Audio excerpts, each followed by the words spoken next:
Little fish, big pond, big splash, big bag. Little fish, big pond, big splash, big bag. Look like the little fish in the big pond, make the big splash, like the big bag. Look like the little fish in the big pond, make the big splash, ain't got the big bag. Oh, my, look how things have changed, they know I'm the one. Daddy taught me how to flip my wrist, I'm my father's son. Think I'm pistol packing, how that ratchet on me like a gun. They should put the basket in the casket after I am done. Please don't think it's sweet when I speak, I am not to play with all these folk I meet. No, I keep it brief to dodge the cases, most days out the week. I pack heat that'll leave your faces out the mud. I had to use my cleats to see where I could take it. Oh, and I took it to the tip. And know the ones that didn't pick me miss me when they go against me. Word that Clayton Bixby, they probably hate everything within me, but I'm still gonna leave them pissy and let it fly like a frisbee. I'm the little fish in the big pond, make the big splash, like the big bag. Look like the little fish in the big pond, make the big splash, ain't got the big bag. Oh, little fish, big pond, big splash, big bag.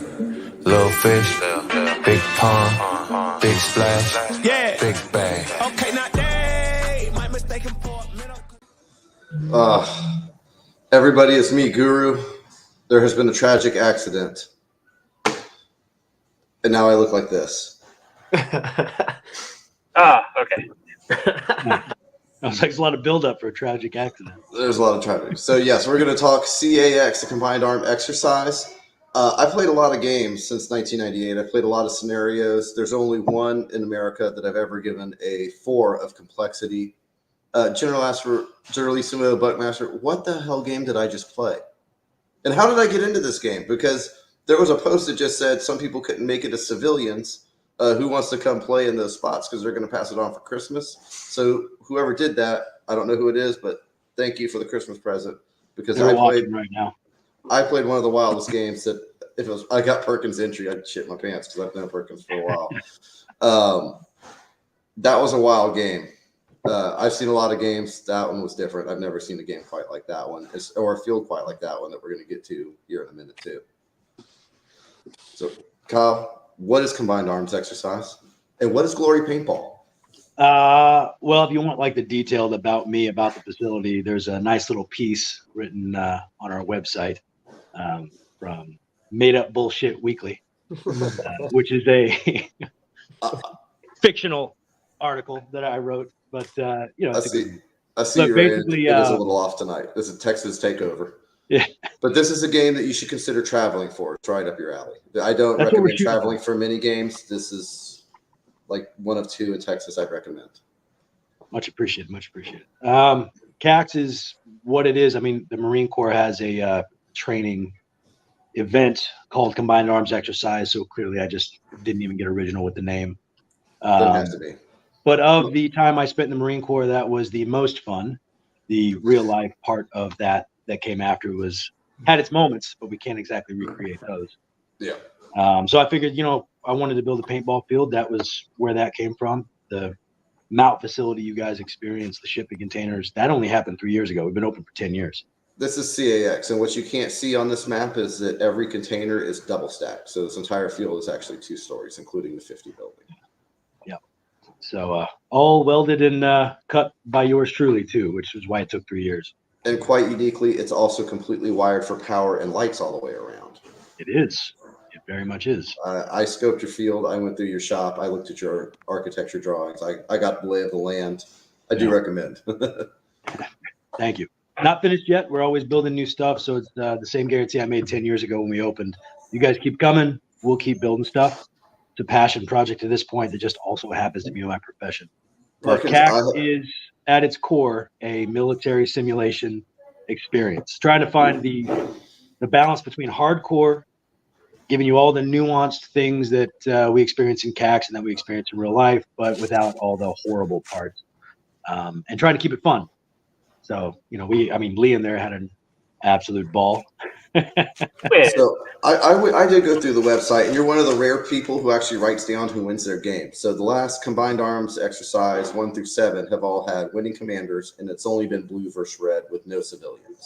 Correct. And the civilians were the giant monkey wrench that came in this year. Yeah. And to be fair, the format previous to this, of which there's been a few, Most of the reason the event you guys played this time wasn't the original format is because we didn't have the shipping containers when we started CAX. It was a two-dimensional field built out of lumber. And trying to fit a third faction in that is very difficult to do. So it was also like a fist fight. Yeah. It was a grind. Red v blue. My God, man, you're one of the most plywood-rich people I've ever met.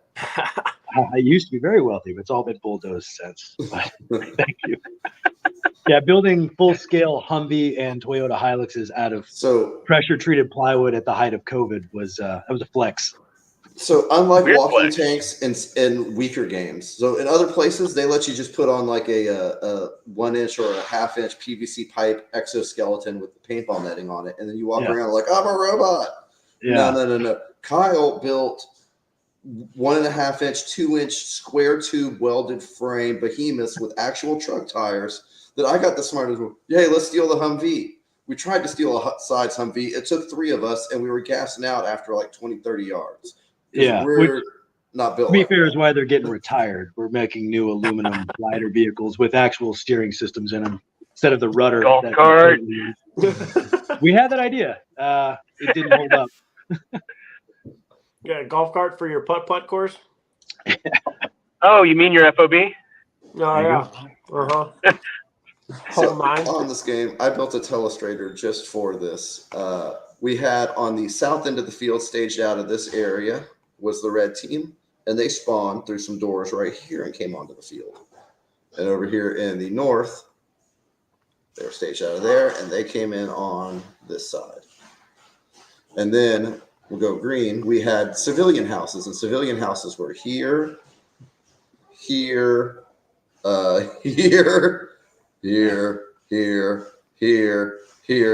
here. I mean, to be fair, the houses are the larger buildings, but each family was given additional properties that they could use as their own. That one here. Yeah, because I used this one to rob here quite a bit. Quite enthusiastically, as a matter of fact. I like how I just covered the whole field for a second. That's true. Yes. Yes, y'all are in every Connex. Well, the super dangerous Connexes were unfortunately located right next to the red team spawn. So, Hosey, this was your first time generaling, right? Oh, yeah. So you stepped up into madness, bro. If you asked me to this, I would ask you if you were high a little bit. Yeah, no, we went head first in it and met the Murphys real quick. For those of y'all who are watching, the Murphys was the player names of the civvies in that on the chat we have 3 civilian families. We have Liam Murphy representing the Murphys here, and we have a great video. Let's go ahead and check their house out real quick. Just the whole candles. Great view of the field. And look at this guy. He's just reffing from way up here, so he's got an amazing view. 2-story kill house is also super nice upstairs. But if you look, they've been sleeping on the field since Friday. They were there on Friday, and they played through till Sundays, camping out in their container. Prove it has power. Well, it does bring up the important point that I disrespected myself because I had stuff packed up to make a really nice container on the Gomez's. I had chairs, I had my cooler, and I thought, no, this is not that serious. I'm going to leave it at home. Immediately regretted that. Next year, chairs, cooler, some curtains, for God's sake. And I'm bringing my big blue Cobalt fan because there's no airflow in the cans. That shit's hot. Absolutely. The sun comes out. Grilling, right? Yeah, I got the propane stove, the same one that I used for the Texas Revolution game in January. I will bring that, and we will cook some steaks, and we will do steaks up in the Gomez container. Although at the next game, I have been promoted. I will be the imam of the faith, and that is going to be my house. He wrote a whole religion. I created a religion for this game. You wrote 8 PDF pages of this. Which has all of the morality you need for how to live as the faithful. So it's going to be important to know. I love it. So to sum up the game for the people watching, this is Kyle, the Buckmaster, trying to get everybody else to get a taste of how he ended up with PTSD. And this year brought chaos because this year brought the first year of a civilian faction. And the civilians were all divided up into opposing teams and opposing families that had. Let me go through my civilian package because I brought it all. First off, let me show you how upset I was because I didn't fully read the rules because I don't. You're not the only one. Oh, we found that out as I walked around with my giant gun titties. As I had this strapped to my chest under a sweatshirt, and nobody bothered me as I walked around for 3 hours. Yeah, it was pretty remarkable. We didn't have any beef. I didn't have any problems. I was like, cool. I had no It was issues glaringly doing it. obvious very early on that very few people read the rules, so it's okay. So I had cashier. We came with cashier's checks because the game has an economy. When you pay for your entry to the game, it's going to seem like a lot, but it includes your air and all of your paint for the game, on-site camping and all that. So it's actually not. It's the appropriate price point for the game for what you're playing. And meals. And meals too. Yeah, you get fed too. I mean, nobody's feeding you anymore. They're upcharging. In a game where everybody's upcharging for everything, this is one where it's actually everything's included at the purchase price. You don't see that very often. I don't know who you were talking to give me a ref badge. I barely read the rules. You must have been talking to Lacey. Well, we had an extra one, and we were like, I don't know, give it to the Allen guy. He played scenario. Surely he read the rules. I read most of them. What I didn't read, I had all the gear and everything. I had everything right on that. But what I didn't pay that much attention to because I didn't buy an entry.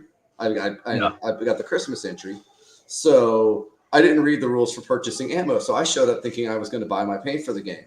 Oh hell no! We start off poor. Aaron, how dirt poor were we at the beginning of the game? Dude, we were only able to buy 3 bags of first strikes, and we were No. paint. That was the second mission. The first mission we had just we enough had money. 1 pot of paint to start. We had one pod. We had 100 round pod. And that's it. And that. Yeah, 20 round bags of first strike. 20 round bag of first strike. Kyle, why do you think we had to do what we do? So, the whole point was to get you to do what you did. You just did it a little too well. Bartering and talking, that was a mug. I should have watched this video before the game because I watched this video on YouTube after the game. So this is how Kyle thought civilians would work. This is a great video, by the way. It's well edited. Appreciate it. Kyle thought everybody would treat civilians like Kyle would treat civilians, which is that of a combat veteran in Ramadi trying to keep him and his men alive. But gamers watch those windows. Watch those windows. Get your hands up. Get your hands up. Yeah, there was 0 of this till maybe the last Taylor, day. watch this left-hand window. Right here. There was right this. Here. There was this in the first mission. Watch the when door. that Watch the door. kid that Cozy Taylor, sent grab all these our guys. IDs. Grab He these held guys. us all. Let's go. Up. Okay. Get out of here. Had to show our IDs. Yeah. And after that, it all fell You ready? apart. Blue Brigade! Blue Brigade! Put your guns down. We're coming in. Go. I'm not putting my gun down in my house. You're gonna have to shoot me though in my own house. So if they shot civilians, we had these to write down who shot us, and it would deduct points from their team. Let me take points. If it was an unlawful shooting. Non-hostile civilians. Yes. Hands up! Hands up! Look, I was not hostile One here. with Just my started gun. right. Get those stairs. Put your hands up. Get off to the left. Get off to the left. I got the door. Okay. I'm with you. Rolling. Clear. That corner looks Roll left. familiar. You all have no idea how hard this was to do with 0 combat vets. Yep. I could have got you on. My boy Lawrence was a Marine. He fought in the first Desert Storm. He was there. He's documented in a magazine. He was on the Hey, line. hands He fought up, the hands up. battle where the Put the Iraqis barrel got rolled sock back. on. Yeah, you'd love Lawrence. Put it We'll on. introduce y'all. I can bring him in. That's fine. Grab it by the barrel. He's a little too savage for Turn your to me. game, so you're not ready for that. He's like an Ultra Murphy. Let's go. Come on. Grab He it. lived Come to on, be guys. out for. He was like he's gonna crawl out of your sewers. Watch the stairs. I got open door right. All right, hold up. I got to roll in here. Hold the stairs. Let me clear this. Clear right. Hey, put it down. Come on. Run! Get Run out with that here. block, dude. Just run. That's my dad. Asshole stealing supplies. He's like, I want to be in the video. I was like, all Watch the right. door. Watch the door. I feel like you were in the house that you assigned us. Watch downstairs. I got the door. Uh-oh. My favorite part. Contact up top. Got a gun. That's Taylor. You don't know how many Claymore mines I'm gonna Put it build down, now. man. Hands, hands, hands! Get him up, get him up! Which one of you assholes out the gun? Man, we didn't get held at gunpoint but once.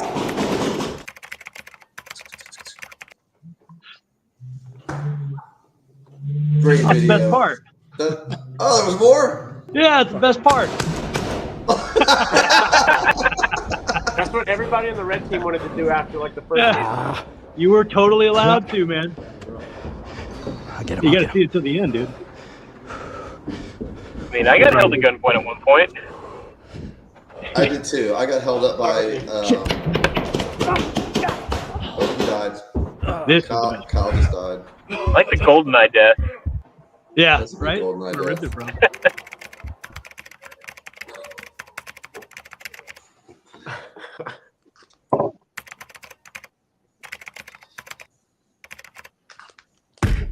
Failed. Okay. Oh, we're not done yet. Yeah, it's the best part. That was me wheezing in the Connex on Sunday. Oh yeah. That's Oh, not no. wrong Don't at fuck all. with the civilians, man. That's a really good depiction.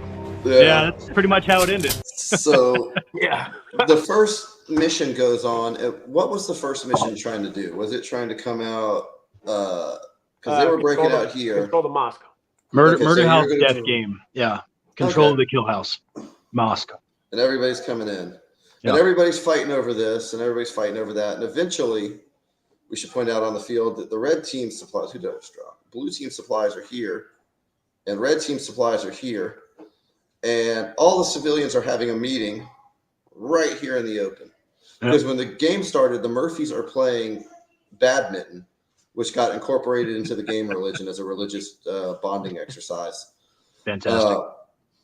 They're playing badminton with a badminton net right there across the middle, like nothing's going on. And then everybody started leading a meeting of we should find out what the civilians should do. And then let's cut into what happens when you start to run out of players to guard your supplies and you leave the civilians unsupervised. Okay, come on. Yeah, we could jump right into it. Interlopers. In our beautiful city of Afghanistan. How about everybody follow me right now? Okay, come on. Shady, I like it. To be fair, you're all supposed to be killing and stealing from each other, so I don't know how you managed to get everybody to work together as a team. Well, we all live Hey, next door let's to do each this. other. And if you look, I'm clearly up to some bullshit walk because I got my arm swaying. If you know I'm doing that, I'm up to something. Like I'm either going somewhere to shoot somebody or we're up to something on the field. Because I have the same stupid walk every time.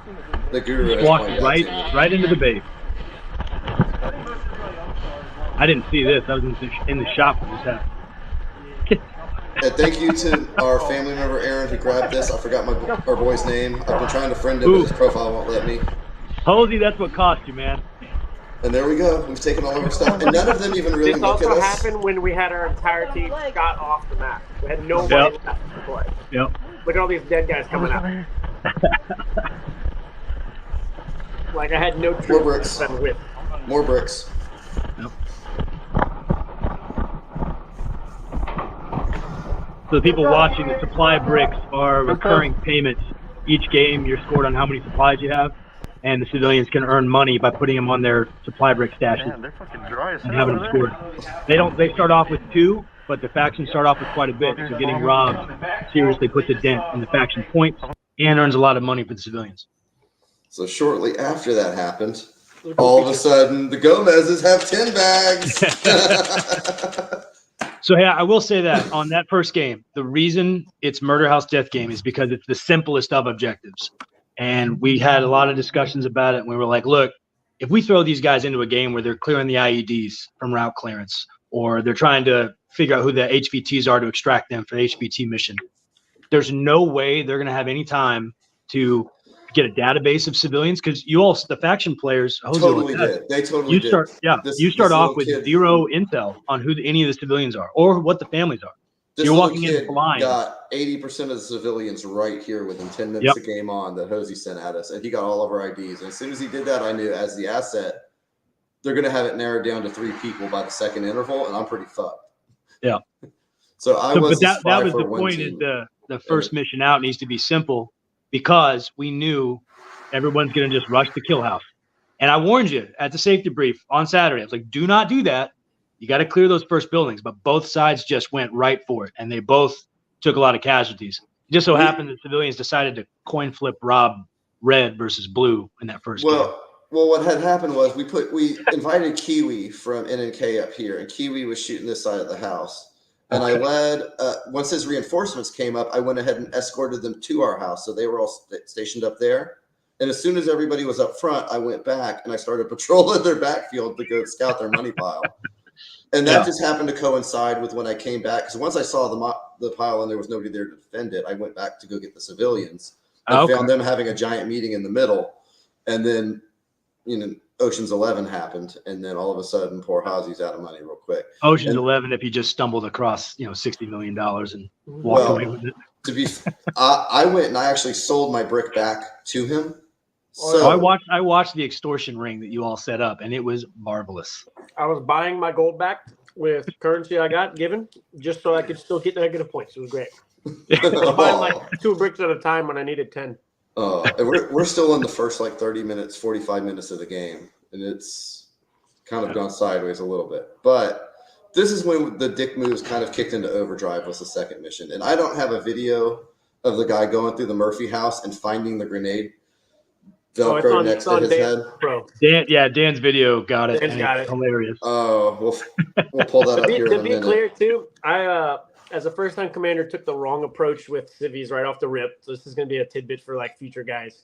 Well, hey, look, it's like I said in your meeting, right? When towards the end there, when all your guys were throwing out different things to do, you had the aggro guy who wanted to kill everybody, you had the cop guy who wanted to arrest everybody, and then you had you still thinking you could buy goodwill. And I said all 3 of those are viable options.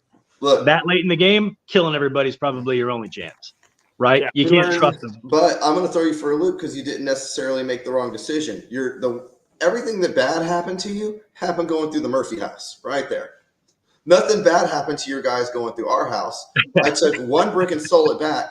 And then on the second interval, I spent all of my time down here in my other house robbing them. I robbed them way worse than I robbed you, and I was supposed to be their spy. He was getting away with their whole Humvee somehow. At one point we took their whole Blue Humvee. Players were standing next to him, and he's just driving away with their vehicle, and they were like, "All right, bye." Ask them for help. I got them to help push it. It's unbelievable. And then our family showed up. Aaron came on and helped push, and then that's when you dragged us out of it. And no, you can't steal their vehicle. There's no vehicle missions because we were in the third interval. To be fair, you are 100% going to be allowed to when we put vehicles back in. We took it out this event because nobody chose the crewman role, and they legitimately need to have some of their ass taken off. They're just way too heavy. But once they're redone, by all means, steal their vehicle. So we find out that the second mission is the vehicle push mission where they've got to push this poor gun truck, poor guys, through here, down the road, past our front door, and come all the way around the field. Through my badminton court. I think they made it here. So first, between missions, the civilians gathered up every barrel that wasn't nailed down, and we threw it all over this road to be assholes. Straight up Somali. Were y'all paid for that, or was that just y'all's idea? That was kind of my idea. There was a thing you were going to say about how you took the wrong way, and I had whipped everyone into a little bit of a mob and said, hey, they're trying to strong arm their way in here. Look, after all that. There was a big plastic bunker even pushed against the wall. I flipped that shit over in the way too. Anything that wasn't nailed to something got pushed out into that road. Not against the rules. That's the rules. So as we get to the fourth interval, which was the hostage extraction, we're going to need some clarifications on some shit that happened there and what the mission actually was. And then they crossed the badminton court, which is rigged with IEDs. And then somehow, I don't know how y'all got so far. Y'all did so good on that mission. Dude, y'all got to here. Yeah, it actually got taken out by one of the blue players who just happened to be sitting there ready to blow it up. Nobody checked their corner. Never drive a vehicle without dismounted infantry. Their vehicle actually had popped a bunch of smoke so they couldn't be helped. And again, so I isolated the truck from them. We wouldn't let them in the Murphy house to get the angles. and then we popped smoke behind the truck once they didn't ask to go through the badminton court. We So couldn't go through the Murphy house too because one, first floor was booby trapped with tripwire grenades, which you'll see on Dan's GoPro. So that was two. The reasoning for Right. that, because I asked, I'm like, why can't we go through the first floor? We didn't like shoot y'all yet. And it was because one of our guys went up into the Murphy's home and crossed the doorstep rug without asking. That was our reasoning for booby trap grenades. Well, now the religion supports the religion behind the game supports your transgression and how bad of an offense you waged on them. So now you have a primer to read about why not to do that. Not that anybody will read it because nobody reads the Posey, at rules the end of the anyway. day, you could have just smoked them, and that gives you 15 minutes before they can respawn. So your guys weren't wrong. You could have just shot them. Oh yeah, there'll be a lot more shooting next time. It blew my mind. Into the event, only 4 civilians through 2 days were shot while not hostile. 0. 4. None. I didn't get shot once. So my dogs, for civilians, we had a dead rag because we had to go put our weapons in a lockbox with a combination safe in our house and then go to the dead spawn and then try to make it from our dead spawn to our house to go get our guns. Completely unarmed, minus what we could smuggle. But apparently you could smuggle giant MG 100s under your sweatshirt, so that's not a big problem.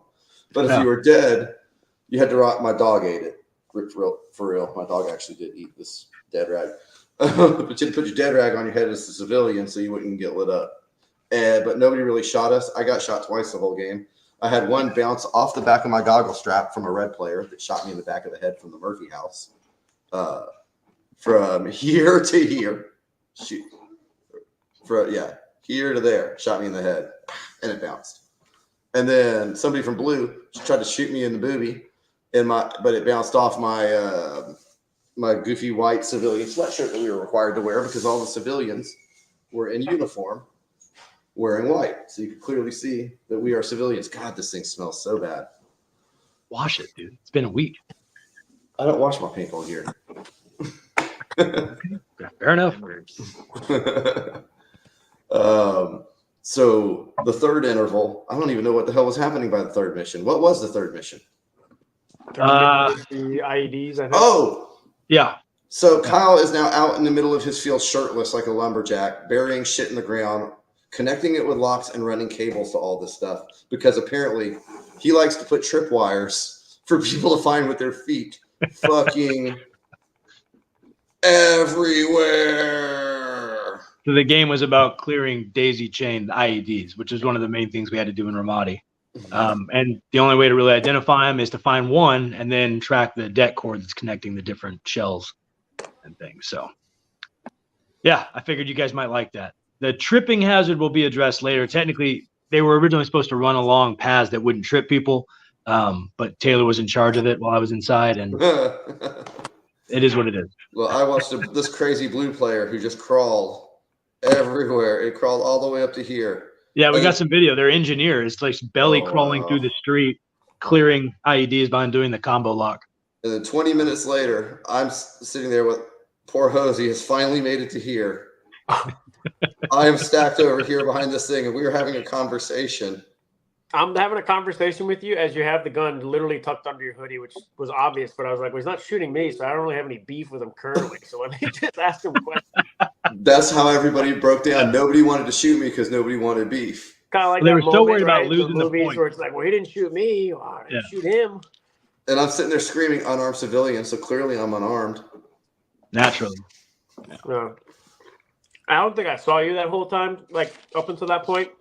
So I was figuring, well, hey, I'm seeing the Murphys like every 10 minutes. So I was super busy. I didn't see you. You probably weren't doing anything to me at the moment. No, I was super busy robbing Blue because what I figured out to do was I went and sat about on a bunker right here next to the referee with the crazy hair coloring. And I just sat with him for a while, and and all the dead people walked past me, and then they spawned, and they went past me again, and nobody was messing with me. And then the referee left, and people were coming back and asking me referee questions, so they all thought I was the ref. So I just started robbing them. We wanted both factions, especially the commanders, to understand that you can't just have it. It's so hard to do in paintball because everybody wants to run to the front and get their kills. But if you're not watching your ass, you're going to have civilians robbing you. You're going to have fucking Playboy here in a container just sniping people left and right. At one point, the Blue commander is standing in the center of the north field there, just going, "Where the hell are you?" Oh, well, You get zipped trying to walk over there and talk to somebody. It was awesome.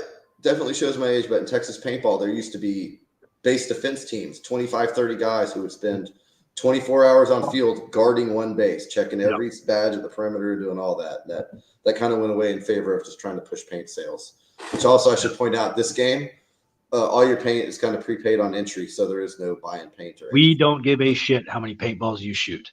The amount you're paying more covers than enough paint too. More than enough. What's that? More than enough, right? Okay. More than enough. We had boxes at the end that we didn't even use. That was one of the concerns people had, is that they wouldn't get.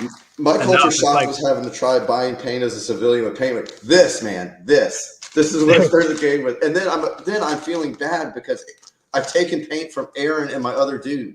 They need to paint too, and I'm not really shooting anything. And I have blown our family budgets. You have the Murphy family to blame for that. They accrued $8,500 for starting with $105. They accrued more money than both factions started with. And all that money that they hoarded, they didn't spend on ammo, which meant there was less money for other civilian families to buy ammo. I think if more people understood how the civilian gameplay worked, there would have been less camaraderie, because one family benefits, the other family doesn't. I kind of set the course for my guys. We also went and bought ammo for every family that asked. Everyone was supplying me. That's goodwill.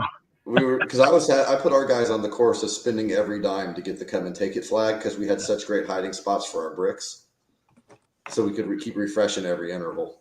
And to be clear, we allowed the civilian families to hide their bricks as long as they stayed in gameplay. They just had to be on the scoring palette at the end of the event, which multiple families forgot to do, and they got 0 points for it. Totally did too. And then you got this wonderful badge that gave you your info and what houses you own on the field as a civilian and what your family did for a living. Apparently, I was a factory worker named Rafael Gomez, who going into the fourth interval became a high-value target. Yep. And so what has happened is I am now sitting in here because, one, I'm tired and it's hot, and two, I'm just sitting there listening to what the game director is going to say. And it's the HVT mission, and they're going to pick 3 civilians to be targets. So, like a schoolgirl, I go running outside to the Murphys, and I gather up the Murphys. And I say, hey, there's about to be 3 of us out of all of us targeted. It's time. And they look at me and go, oh, yeah, it's time. And they go buy God knows how many explosives. They buy. they come back with all of the grenades. Bribed them. We couldn't buy them. Yeah, civilians couldn't purchase the explosives because of the ATF issue. Yeah, they got them from factions, which blew my mind. Well, you had so few. I didn't think y'all would give any of them away. We were desperate. I had so many. We had so many grenades, we were losing them. So we were so desperate at that point. We were like, dude, it sucks. Yeah. Just trying to get through civvies home. To get anywhere to see, like, we didn't even see blue guys, I don't think, on the very first mission. It was just like I had all my guys, we were all, including me, sitting in the back, shot out. There were so many of them. There were so many of them in this thing. You couldn't go through that front door without getting shot in the nuts. I was making deals like left and right, just getting rid of stuff. I even paid a dude like actual money at one point because I was like, I have no more left. So he dealt $40 to try to convert a civilian. We'll get him in here shortly. Well, he started bouncing checks. That's what happened. He ran the in-game currency until one of them figured it out. It worked for one game, and then it did work for one game. Dude, when I left the game, I'd actually left my guys with instructions to drain the account, then bounce the biggest checks they could think of. So props to Aaron from NNK. He took over the mantle of the Gomez family after I left. He played an awesome game. Aaron, this was your first time as a civilian too, because it was all of our first times. What'd you think, dude? You've been quiet this whole time. Dude, I thought that it was awesome. It was my first CAX, and just showing up to the field, Kyle, your refs, everything was nice. I saw you as soon as I woke up in the morning. I was sleeping in my car. Everybody was geared up around me. I hop out. I go into the shop to register, and you're out there welding like an hour before game starts. So I'm just like, oh, this is going to be a good day. I'm pumped to go. Like, everything was awesome, dude. After openly saying that I would have everything done well ahead of time, it's not going to be a part of this event. There'll be no last-minute welding projects, and bold claim. It's pretty much part of CAX. Yeah, if I have a minute, I'm going to build something with it. Yeah. Neb, this game is right up your alley, but they're going to shoot all the civilians in the throat next time. So So we do have as we get towards the end, we do a debrief after each CAX. That's why you saw me running around to different sides. I wanted to see how every aspect of the game worked, how it played, what commanders' decisions were happening versus game mechanics that are broken. Because sometimes it's not the game mechanic, even though one side wants to screen that it is a game mechanic. And you go, well, here's 5 things you could have done that you didn't do. But I want to be even-handed with that. You know, we're not above thinking that our game is infallible. It definitely has a few things that need to be tweaked. But overall, I think it played the way – I mean, we spent 8 months, 8 like legit 7-day a week coming up with the idea of the game, building the props, how the missions are going to run. We obviously ran out of time. That whole field you're looking at is I got asked if you made any money on the game, and I had to laugh in their face for the time input. It's like, what? No, dude, I'll be honest, I haven't even done accounting on it, but if we broke even, I would be amazed. You don't break even, not for that hour input. You're gonna be like fucking pennies an hour. This is an act of love that you're creating. It's the story that you need to tell versus something that you're doing for business, because you do way better on just regular rec play. To be fair, I don't do anything for charity. I'm a capitalist. So this game was about introducing the new format and making sure people were willing to give it a shot.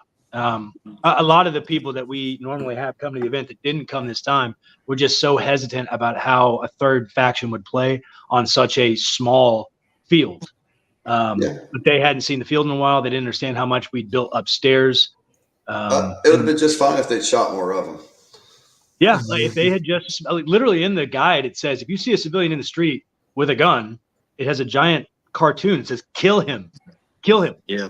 And it didn't happen, and that's why one of the things we wrote down was civilians feeling like they had a force field and getting really cocky, but just walking around the field. But it's because the factions weren't dropping them. I wanted to show you how cocky we could be and how we could push the boundaries by having the gun movies the whole time.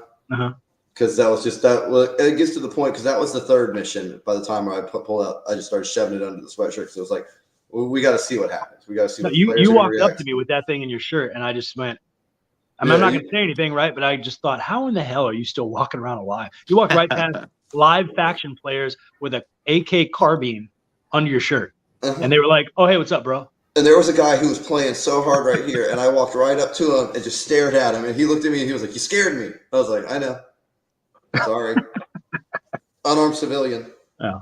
Both sides had a little trouble getting the hang of. I mean, the civilian role is the game, right? Factions, red v blue. That's not hard. Roles enforced. It's just a matter of how much ammo you can carry. The civilians are CAX, and they are in real life. When you go to actual CAX, they bring in Iraqi refugees, and they live in a 5 kilometer by 5 kilometer shipping container facility we call Mojave Viper. And they don't speak English, and you have to interact with them the whole time. And you can't just walk past them. Any one of those assholes could turn around and smoke you. And that's 100% what the real Ramadi happened. Too long didn't read, Neb. If you're going to try to search a civilian in the street, you're going to get shot by somebody from a window. Because there was a dude from Blacktree named Cowboy, and this is how the third mission wound up. Because he's sitting in a window right here, and he's laning all this stuff, and he's dumping pod after pod after pod after pod. And yeah, so if you're going to try to search a civilian who's out here, he's not shooting any civilians intentionally. So if you're going to try and search a civilian who's out there, you're going to get shot by him. There's just no question, especially these with first strikes. So I rob them, and I have to walk past him, and he looks at me. He starts yelling at me, "Put the bricks back on the pallet." So I yell back at him, "Those bricks aren't from the pallet. They're from my factory over here, and I have to get them to my house across the field. Leave me alone." And he says, "Okay," and then turns around and just goes right back to laning like nothing was happening. Yep. Yeah, unbelievable. I got my bricks all the way back, and the third session ended, and then we moved on to the fourth session, where it's now the high-value target mission, and the field explodes into an open-armed rebellion. So all of the civilians gather all of their weapons, all of their grenades, all of their paintballs, and we all converge on the top of the house. We grab everything that's not nailed down, including barrels. We barricade the staircases. We barricade the entryways. We barricade doorways where the only thing poking out is the tiny tip of a barrel loaded with first strikes. So it's a death trap if you try to come up there. And the mission starts. Now, what we were told was that the red had to kill the 3 high value targets, but I have a feeling that might not be true. No, they were supposed to round you up and detain you. Blue, to be fair, we probably should have. If we had had a little more time to work on like briefing all the players and have them understand the vibe of each game, I think it would have played a little differently. Somebody saying that they're coming after us to kill us just kind of threw it all out the window. But that's one of the things we made a note of. HVT mission needs to be tweaked a little bit.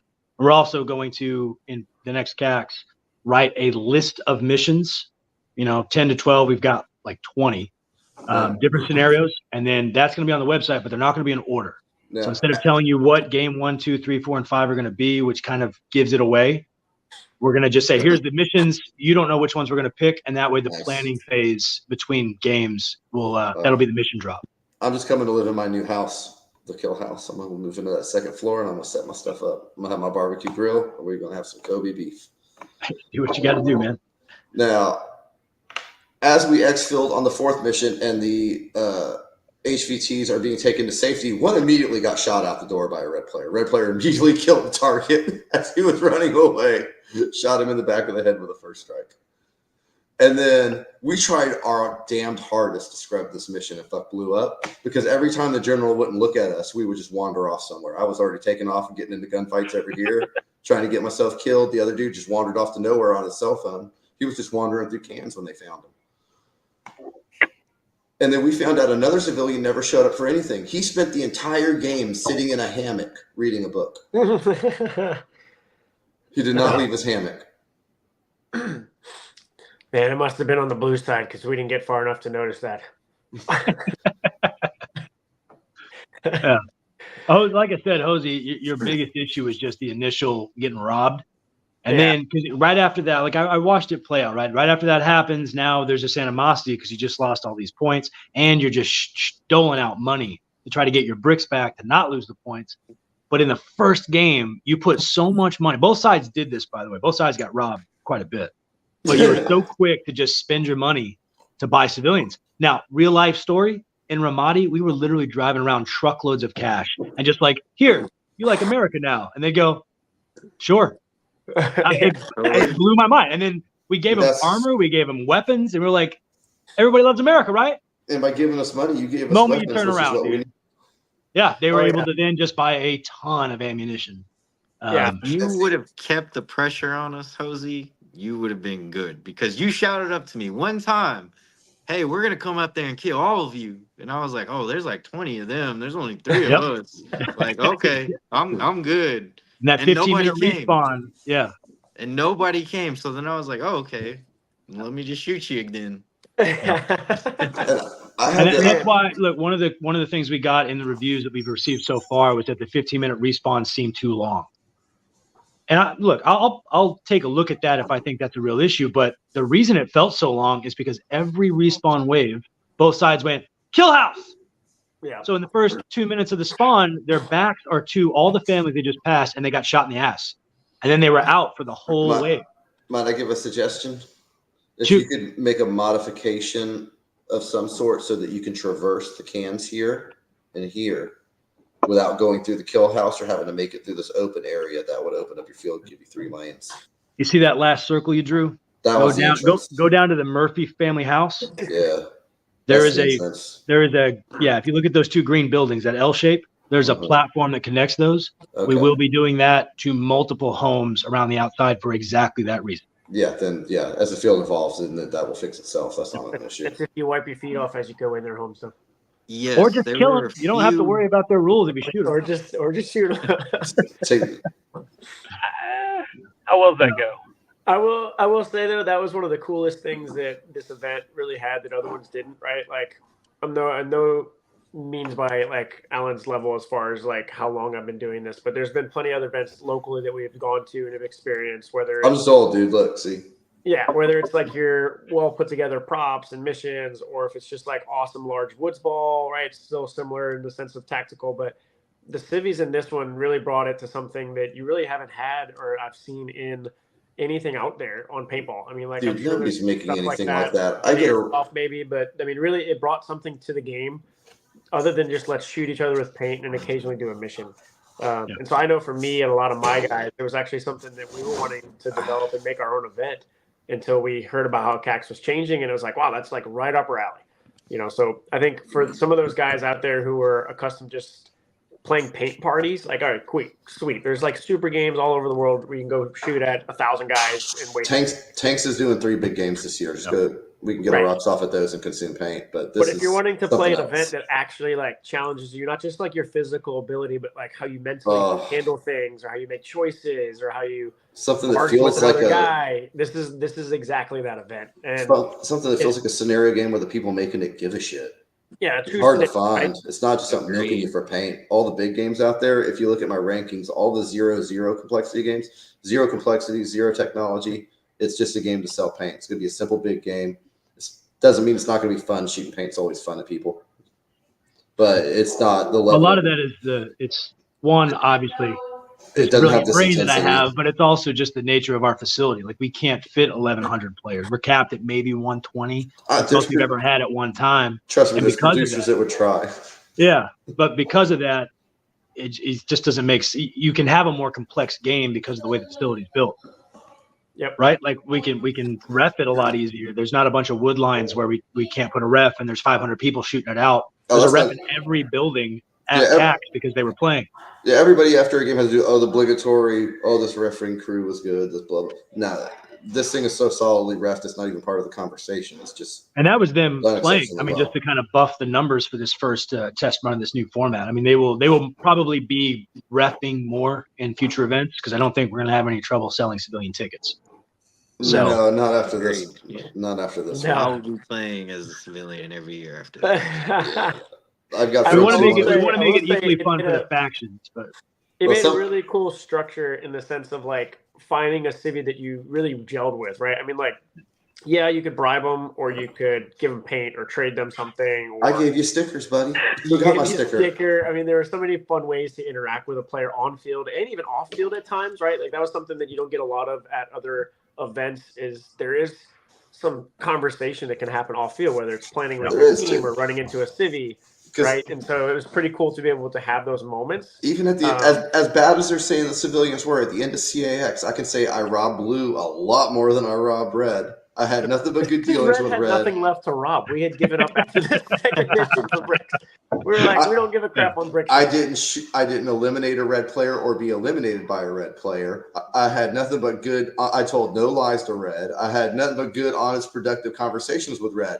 But once they figured out I might be the spy or somebody in my family was, I had to flee to the opposite end of the field and just focus my energy on robbing blue because I was now a high-value target that he's looking for. He doesn't know it yet, but he's looking for it. My boys know, and I've arranged it. Because we thought it was Aaron probably for, I think, since like mission 2. Since we did do, so this is another part that's really cool about this game is it's no longer just, okay, scenario and paintball. It's actual, like, go get intel, figure out if you know the right intel because it's going to help you in a later on mission. Example is trying to find the spy on the other team, right? And so we had been given intel, this really cool packet from Kyle and the game organizers, and it was something we had to go learn. Like, we're not just going to play peekaboo and just guess the guy. I mean, we had to try and learn each person's, like, obviously player name, their household, where they're at. You would have had it with another mission or two if I hadn't have gotten paranoid and fled to the other end of the field to rob the other side. Maybe so, but it was I think one of the good things that we did do early on that we did really well, but we didn't utilize it probably in the best was we actually went and got a lot of the cities' names and information right off the rip. Like, that's what made me paranoid. I was like, they got a strategy. They're going to figure this out. When I heard you got photos of each civilian, I was like, holy shit. Like, they set up like a real BCP and every civvy and their card. I printed out. I mean, we did a lot of prep, which was cool, but then also backfired. But it makes you too rigid. You want to prep, but you always want to be Semper Gumby, man. Always flexible, especially in that environment. We had a whole binder printed out of basically just regular clean docs of the complete photocopy of what the back of their card would look like. So we had a guy, one of our young guys. We sent him out and all right, hey, you don't really want to get shot at. Too bad, sweet. And he's too little. He's too little to be mean to him. Yeah, it's like go get every one of their informations, send it in the group chat, and then we'll record them after that mission. And so by the end of I think mission 1, we had about 12 to 15. And I think more like 12 just filled out papers on each guy. And he's like, 12. You can't just get in his face and scream, "Fuck you! Get out of my country." I mean, to be crossed my fair, mind. the fact that you all enjoyed like that aspect of the game, considering I literally wrote that shit the night before the event. I we ran out of time. Dude, we had all these months of Could have been construction. welding. Bro, it was 100 degrees. I was like, we have so much time. We'll finish all these field improvements. And it was like 110. I was like, bro, I can weld for like 4 hours in this shit. I think Knock it out. there's levels to that because I know for us, we were thinking way too deep on those. I mean, we were expecting a lot of depth in that, right? Yeah. Which was like, Well, you cool. will have at CAX 9, so don't feel like you're missing out there. But we ran out of time. Yeah. I mean, the field construction wound up taking us 4 months instead of 2, and we were way behind schedule. Yeah. So you notice the unwelded window frames in some of the buildings. We were like, fuck it. Like, there's enough windows in this building. Do those next. Yeah. Yeah. So no, it was good. There will be a much more elaborate player card system at the next one because we don't have any major field construction between now and CAX 9. I mean, we might do 1 or 2 of those platforms just to see how it vibes in the field. We don't want to do too much. It's a lot easier to incrementally build than it is to build and then take down. But pretty much all we're working on between now and CAX 9, which I know you guys keep saying a year from now, and that's when it may be, but we also may do one in April if there is enough support for it. Because it won't take us much to set up.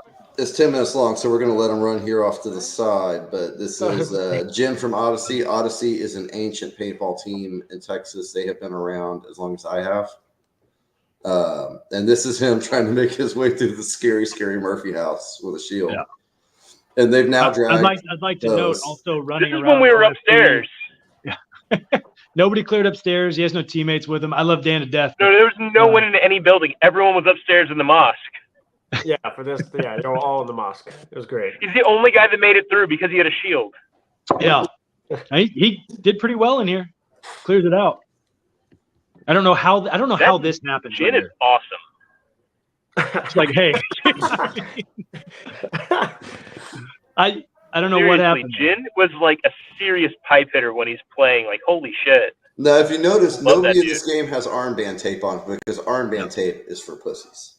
You are fully allowed to, and we get asked that every year. But we're like, if you want to, like, we're not going to force it. You have a wristband. That's the only thing that you're required to have definitively. But it makes sense to have it. So commanders in the future want to find a way to do that. It's up to you. Also, nobody issued a challenge and pass, not once for the entire event. Challenge and pass is the #1 thing you use to prevent friendly fire, right? And it has to be, and you have to think your enemy speaks English, right? So you can't just say thunder flash. That's pretty obvious. You have to have a code that's not super easy in the moment to learn, but isn't so complex you forget it, and it has to change. There's going to be an addendum to the game religion, so that the if you're going to use a password as a civilian, it has to be related to the religion, or that's going to be an Azuramic, and that is heresy, and now your neighbors can murder you in a legal killing. At its core, Buckministan is a libertarian community, so if they choose to tell the religious people to go fuck themselves, they're more than welcome. See, this is where I think on our side we just overthought and overplanned everything. We actually had like a month out had thought of that, of a challenge in command, and then, I mean, we did. Ours was whatever equaled 10. So if I yelled 4, you had to yell 6 or whatever. Was there you go. 7. I mean, we had that, but a lot of that you can tell with guys like you said, Kyle, who are not experienced in this style play, it all went out the window. I mean, like, prime example of me pulling a smoke grenade right here the wrong way, right? Yeah. Pulled it the wrong way, chunked it. It was like, crap. Kyle, these smoke grenades are defective. I was like, did you pull the fuse right? Oh, I sure did. Then Dan posted this video a day later. I'm like, oh, really? Yeah. That's how he put so far. Now, speaking, I want to bring up a sore spot. Hosey has joined my club of the people who get hit in the head with grenades. So, oh, dude, that one pissed me off pretty good. To recap, before we get to yours, at Texas Revolution, somebody on my own side trying to help threw a 4th smoke grenade that was not needed that landed on the visor of my mask and stuck, and then set my hair on fire a little bit and ruined my mask. And okay. What little hair you had left? Dude, all I smelled was burnt hair and glue. Everything tasted like glue. Oh, hey, this is the best part of this video. Okay, this is the Murphy family house. This is all day. It's like, what is this? Oh, shit. Just a hand grenade taped to the door, man. I love it. I don't even know how y'all stuck that. How did y'all stick that there? I don't think there was anything on that. Industrial Velcro. They brought industrial Velcro with them for their booby traps. And, you can And we see- had like a basket of board grenades up top. So even after we use that one, anyone else coming in, we're just gonna start fragging the room, everything else. Like, good times. So while we're at it, yeah, I do have hair, Striker. Thank you. That's how you do this. Alan has hair. Yeah, I have hair. Thanks. This is right around after this one, after this mission and going through this debacle of like, what do you mean they booby trapped the rooms? I'm like, no, they had tripwire grenades, guys. Yeah. After this mission, I had about 6 of my dudes just done, like, and me included, just broke. Like, we're not doing this anymore. We're gonna just light every last one of them up, overshoot them, and make them feel pain. Turn the buttons finally. There was at least one guy in my team was like, hey, he's like usually our like guy of wisdom. Like if there's ever time for wise words to be said, Paul's gonna say it. Paul leans in and he goes, I don't really know if that'll benefit us long term. I'm like, maybe not, but it feels really good now. Yeah. That is Thank goodness we Kiwi. didn't do that. That is Kiwi showing his wisdom right there, hiding in the shadows, not getting blown up by going first. Yeah. All of this, by the way, 100% by design. I mean, we talked endlessly about how faction players are going to respond to a civilian faction. Because I've played games with 3 groups in it, and somebody brought it up. They're like, the third group always just winds up being this overpowered thing that doesn't feel like a civilian. The fact that we were civilians start off overpowered. We were super essentially vulnerable. unarmed, and the only reason they got the armament they had is because they got paid by both factions to get it. Like how you react to the civilian, they're not a prop. Like you have to interact with them. You can't just try to bypass them. And every time your guys would go sprinting midfield, both factions, they would just get shot in the ass by a single paintball, and they turn around, they get all upset. I watched one of the red team. It happens to him.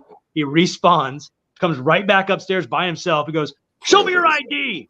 For one of the Murphys, and while he's like, "Oh, I don't know where he just shoots him in the dick, point blank. And then it was late. Funny thing. And I'm standing right next to him, like as a ref. Like he did not give a shit. He was like, "Fuck this guy. Fuck the Murphys." This video doesn't show what these are. This kill house is built with ladders that you can climb up and try and belly crawl your way through an air passage. And I saw the civilian that was the spy for Hosey over here try to climb this up, and somebody immediately one-balled him in his tramp stamp. He changed his mind real quick. Yeah, we were watching Die Hard, and we were like, "Bro, we need air ducts." Let's put air ducts in there. Props to that guy. True story. That's how that came to be. I will say it was pretty funny in that moment when one of our guys definitely just rage shot your boy, and I think after that moment, because the Murphys were just pretty much at that point was like, oh yeah, we're gonna just unleash some hell. Oh, that was really fun. So by the way, this car is it? where the Murphys hide all of their money. Yeah, all their bricks were in the car. Yeah. And then you saw a red player discovered by accident and just starts throwing these giant wooden blocks with no regard for who's over here. He's no, we're sitting over there asking him, hey, we know they're in there. Just start chunking them. Like, just get them out of the area, get them over in the courtyard, just start chunking them. As he's chunking them, a Murphy, and I'm sitting in the doorway watching it happen. One of the Murphys stands in the doorway with a pistol, and I don't know why it didn't cross my mind. Like, that's a problem. And I just look at him, and he looks at me, and he goes, "You're dead." And I'm like, "Oh crap! I could have shot him like 2 seconds ago." Yeah. And then he takes a grenade that we bartered with. I gave him a grenade. He holds it in front of me. He's like, "Remember this?" And he pulls it and throws it, kills 2 of my teammates, and shoots another guy in the back. And I'm just like, so that's actually after he got shot in the dick.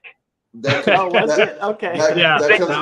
There was a wave of literally the only guy that was shooting from our family. He's the only one that had a gun. And that was it's just a pump action. It's a phantom with a phantom. Brings us back to our other probably one of the most like breaking moments. I was like, dude, we actually had a push. We had some ground. Then here we go. I had one of my guys shoot a dude in the dick, and then and then after that, we have the same guy who did it on my team.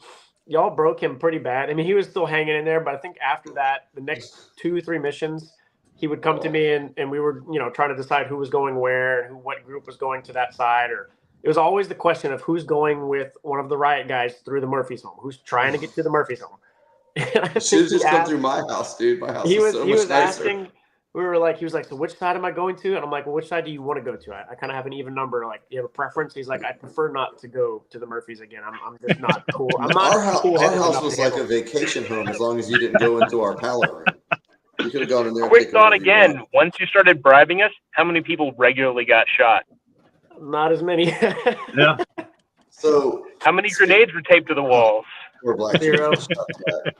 So speaking of the grenade that landed on my head, Hosey, I heard one landed on yours too. So we have joined the club together. Oh, no, it didn't land on my head. It got beamed you in thrown the at head. my head. Big difference.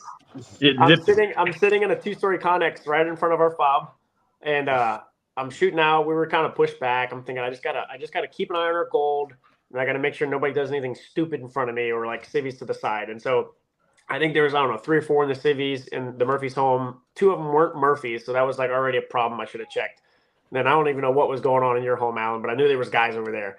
And so I'm looking to That's shoot probably Aaron guys. shooting at your ass. Yeah, With I'm his hook and looking pistol. to shoot guys in front, blue guys. I'm also keeping an eye on the gold. And out of nowhere, as I go to peek to look at our gold stack, I just get smoked in the head by a round grenade, like just chunked at me. And it was enough to where it just caught me so off guard how hard that hit me in the head.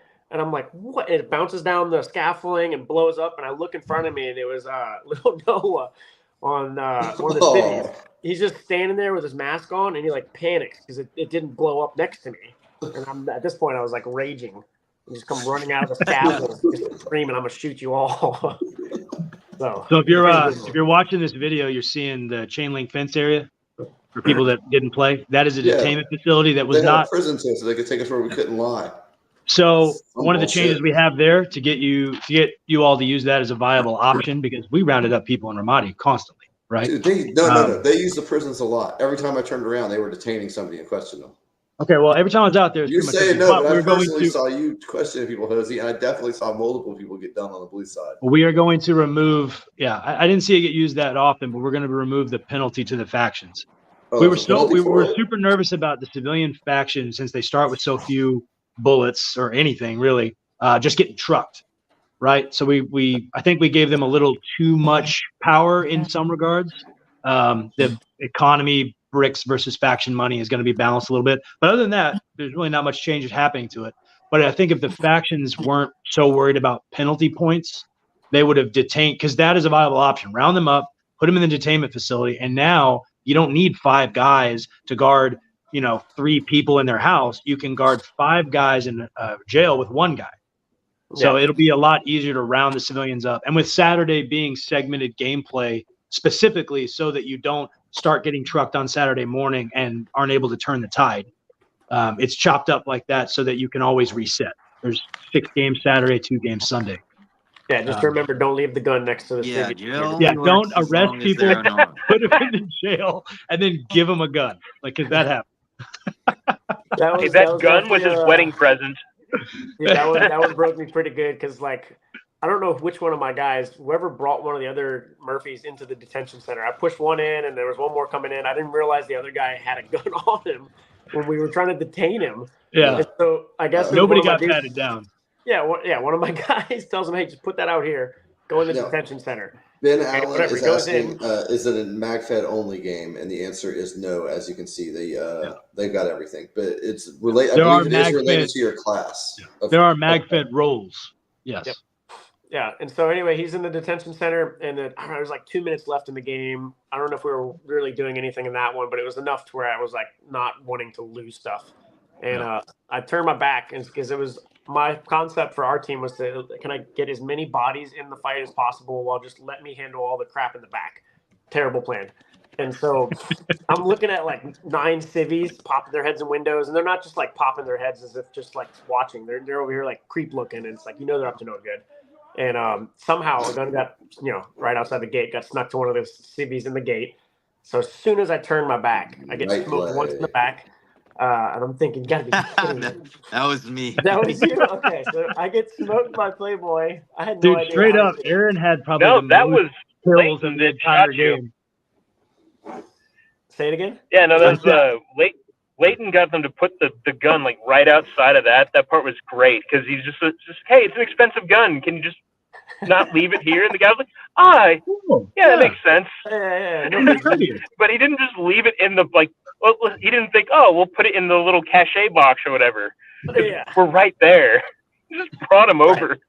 So There were multiple times in the event where a faction player came up strong, got the civilians aggressively. You're supposed to be aggressive, and then initially you had to establish dominance. You can't just like walk in and be like, "Hey, we're all friends, right?" Dude, you Because sent a that's little, never you gonna sent a work. little kid to go bully us. Of course, he was But trying to then establish they would, dominance. as soon as they were like in a corner, they'd go, "Okay, cool," and they would immediately turn around. I mean, somebody went in and got Leighton in a corner in the Murphy house, did it right, and then immediately turned around, and Leighton just went, and Appendix drew his pistol and shot him.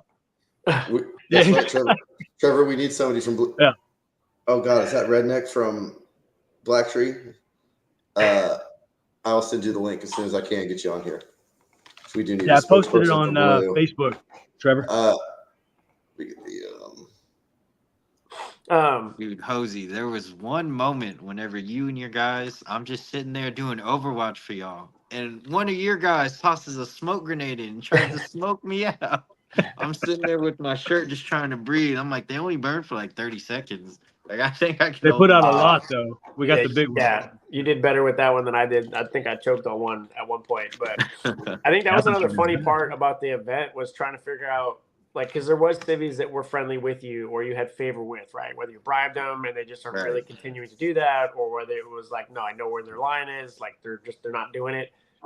It was funny to try and figure out and remember like which civvies that you had good agreements with, right? Because it's like y'all were moving all over the map. Y'all weren't always in your home where you're supposed to be, or y'all were doing stuff that you wanted.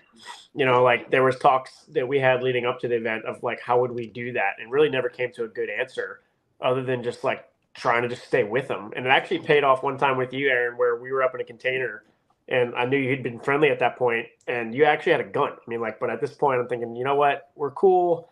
He hadn't shot me yet. I paid him last round. I guess the money's still good. And you were shooting guys like right in front of me. You're just lighting up blue guys. I'm like, Aaron shot the blue general for no reason other than he wanted to shoot him. He went up and got into the I was hottest standing container. right next to him, man. It was awesome. I was too. It just shot him in the middle of us. Like I'm talking to their commander, and he's dead. He literally he walked off the field and asked me if he could try to smoke him out with a smoke grenade and if it was like toxic. And I was like, I mean, it's non-toxic. It did happen. Somebody did try. Yeah, and so I'm sitting there with Aaron in a second floor Alan on Gilbert. the other side of the 50. That game was the best night game I have ever played. That's awesome. It was a good night game, and so Aaron's just smoking guys, right? And I'm thinking this is great, and we're piecing some dudes every now and then. I'm like, man, we're fighting with civvies. This is the best chance we have. And then a blue guy comes up the stairs and barrel tags me, and he goes, "Barrel tag, you're out." And at this point, I was like, me and Playboy were cool. So I'm thinking, oh, dude, like, I just got barrel tag. Like, I wonder if my civvy friend is going to, like, support me in this. And so as I'm turning around, I think I wink at Aaron. And I was like, yeah, I'm out. And I, like, wink at him, hoping that he's, like, maybe just going to cover for me. And so as I'm coming down the stairs, the blue guy is just, again, not shooting a civvy with a gun. Didn't, think anything of, like, well, me and him are up here with guns. Surely there's, got to be a questionable thing there. And I'm coming down the stairs, and sure enough, Playboy goes up to him, and he's like, "Hey, barrel tag, you're out." Okay. Now we have our blue lane monster has joined us. How are you doing for Black Tree Paintball? No, so not for Black Tree. Not Black Tree. Okay, I get everything wrong. Most wanted. Okay. Yeah. And every he's time the one that blew up your vehicle, by the way, when you drove your truck past the kill house, just hiding in the corner. I'm always sitting there waiting for that vehicle. There'll be a bigger feature in the next events. We just got to take some weight off them.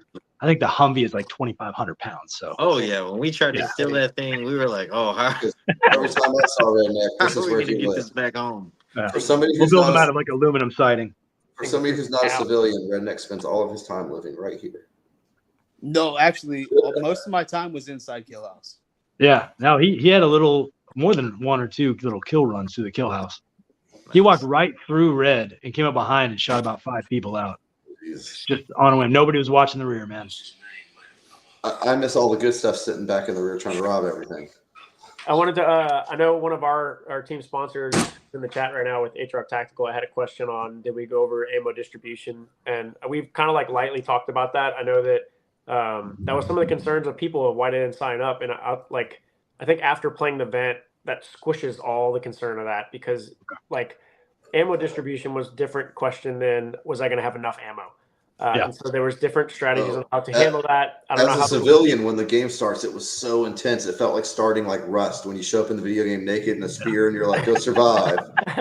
We I had don't thrown know. DayZ out, but It has a very DayZ vibe to it when you spawn. Yeah. You get Yeah. nothing. It's like figure it out. So Hosey, I do have a question though, because Hosey, so there's a system, right? There's a computer program I made that runs and tracks everything in the game. It tracks every payment a civilian makes, every thing of paintballs or frags that either faction draws. It has a supply system, so it's really easy for us to keep track of it all. Hosey drew all of his ammo for 2 days right out of the gate, which made us nervous because we thought, man, if they run out of paint, like there is no more paint. Both sides have a finite amount of specific color ball so that we can tell who's shooting civilians. That's part of the game. So when he drew it all out, we're like, dude, if they burn through it and Sunday's Invasion, those are the big games. Invasion is hour and a half long each, A and B, which, by the way, I think Invasion ran extremely well. Both sides basically fought the civilians before they ever really got around to fighting the other faction. But to you, Hosey, when you drew it all out, did you have any concerns about trying to divvy it up or keep track of it? Because that's why we built this system, so you could use inside and not have to worry about it walking off. Yeah, so we basically, I mean, like, we had a lot of good communication on our side as far as like leading up to the event. I think I had everybody's contact and had everybody in a WhatsApp group that was playing the event all the way down to like even the little 12-year-olds that we had. It was like, man, they're in there, they're communicating. I'm trying to get them to have as much fun as they can have at this event. And so we're just all talking. And so we actually had a poll that we posed in the group of like, hey, would y'all rather this, or this? Would you rather have us pull it all at once and divvy it up to you what you're owed, what you paid for, or would you rather us ration it out and then monitor how much you need for this mission and what we think you should use? Or the last one was, I even think there was some other option that we gave them that was really not like a best one for us. And so the team as a whole, the third option was we pull all of it out and it's just fair game for everybody. There's no giving you your split and your split and your split. It's just like, it's for the community kind of vibe. And which ultimately was kind of funny. They actually preferred that we found on our side was either pull it all out and give me my portion, not in a selfish way. It was like more of you take ownership of your stuff. Like if you're out of paint, that's your fault because we clarified how much you would need, how much you have, what the missions are, so kind of thing. The other option that actually they wanted to do was let's pull it all out and make the whole team. It's team paint and team grenades and team everything. So if you're blowing through it, you're blowing through it. And if you're not blowing through it, that's because you're not shooting enough. 100%. Our original idea was to just wheel a pallet of all the ammunition because you guys, it was like 50 something smokes. We ended up giving you different grenades, so you didn't quite get as many as you wanted there, but those things are sick, right? Oh, dude, those are wild. Yeah, don't get used to those. Those are 100% not going to be allowed. Sorry, I want to nobody tell a Nola game. But yeah, like that was our worry is that it might just go walking off if we did that. And we're like, okay, well, we've got this system. We'll just create an inventory, and then that helps us keep track of where everyone's at as I'm running the game, because every game I'm running in and looking at where we're at, who's got what ammo. So for you, it was like, man, I have no idea how much paint and frags Red has. I don't know. And then we started noticing that things were going to the civilian faction, and I was like, they're giving the ammo away to buy the civilians, and then the civilians are shooting them with the same ammo. We were desperate. Yeah, I mean, okay. So to be fair, I don't think we ever got shot. We never got shot with a red round. I think a lot of us realized we're not red. We were shooting a certain color. Civvies were shooting a certain color, and then there was blue paint. For us, it was either blue or orange. We kept noticing. Yours was orange. Yeah. Okay, so there was some orange shots at us then. Great. That was fantastic. That was probably me.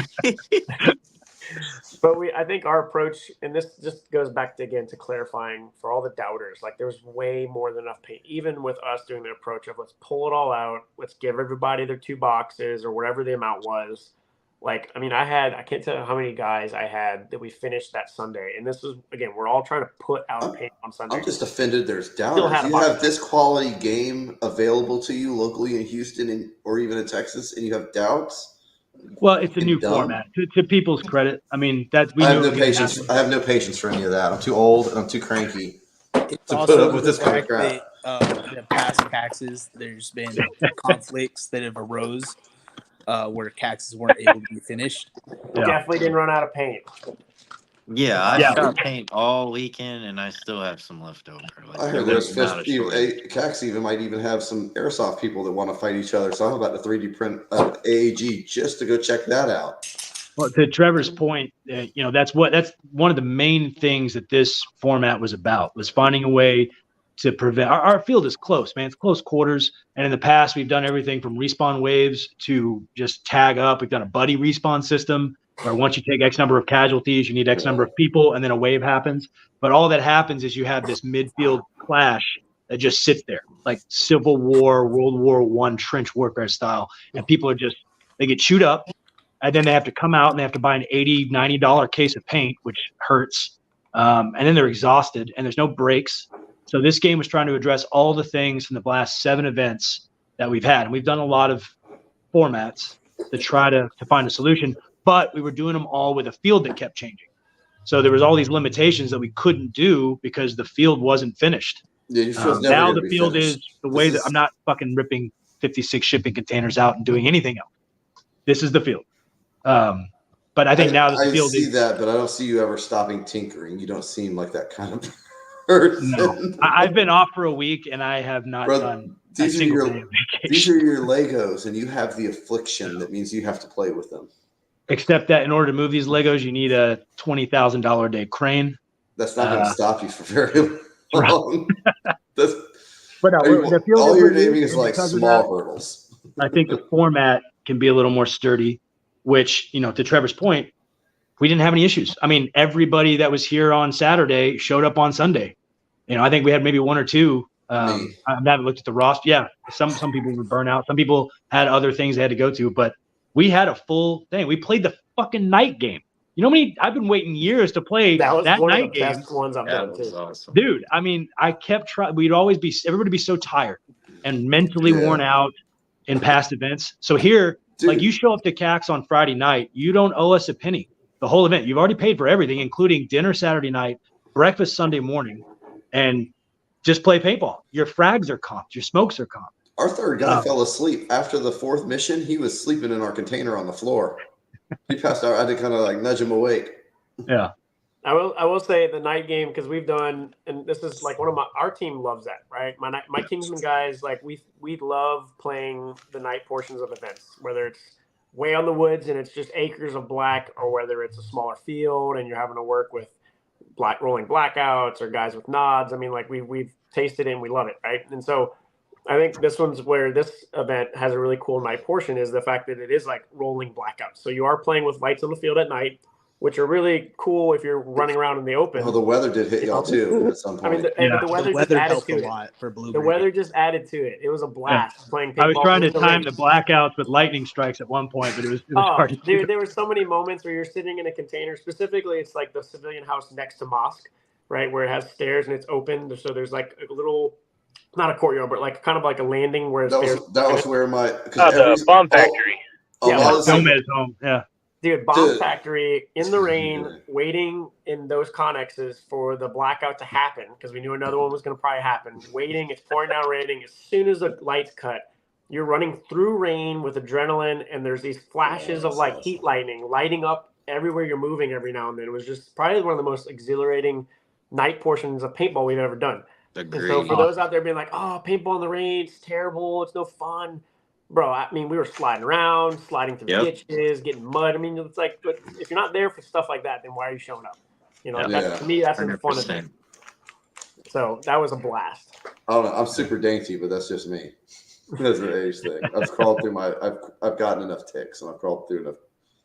So our guys, I think that's one of our favorites, because it's a chance to bust out some of the toys, right? I mean, like we're all there. So most of us are like mag-fed guys. So like some of the hopper stuff was not really our like bread and butter, but we love that kind of play where it's the very tactical hopper stuff or tactical mag-fed. And so it was a chance for us to put all of our tack lights on, or for some of us to bust out the nods and just have a chance to like really go to town on some of that. The rain kind of made it a little harder with some of it, but it just added more to the emotion and the feeling that. Having the light shut off, and then having I think Blue Side had like a spotlight they'd turn on and try to blind, but it's not like in a normal woods ball field where one spotlight covers acres. You've got so many windows that spotlight just can't hit. Yep. So they would shine it. Yeah, Oh, that's a terrible idea. And Yeah, it was still useful to have lighting too, because even with the lights on and not a blackout, the containers are still dark. So I mean, Yeah. you still had to have a means of like, man, really have to know if there's just a guy in all black in a corner. Like another funny story example was we actually got pretty far up on blue side where we were pretty close to pushing their fob line. We kind of cleared out with Kiwi. We put some paint in a Connex, got in there pretty quickly. We were just waiting for the next blackout to move up one more Connex, right? And I had one of the guys on my team. He showed up late that day, but his outfit was completely black from head to toe.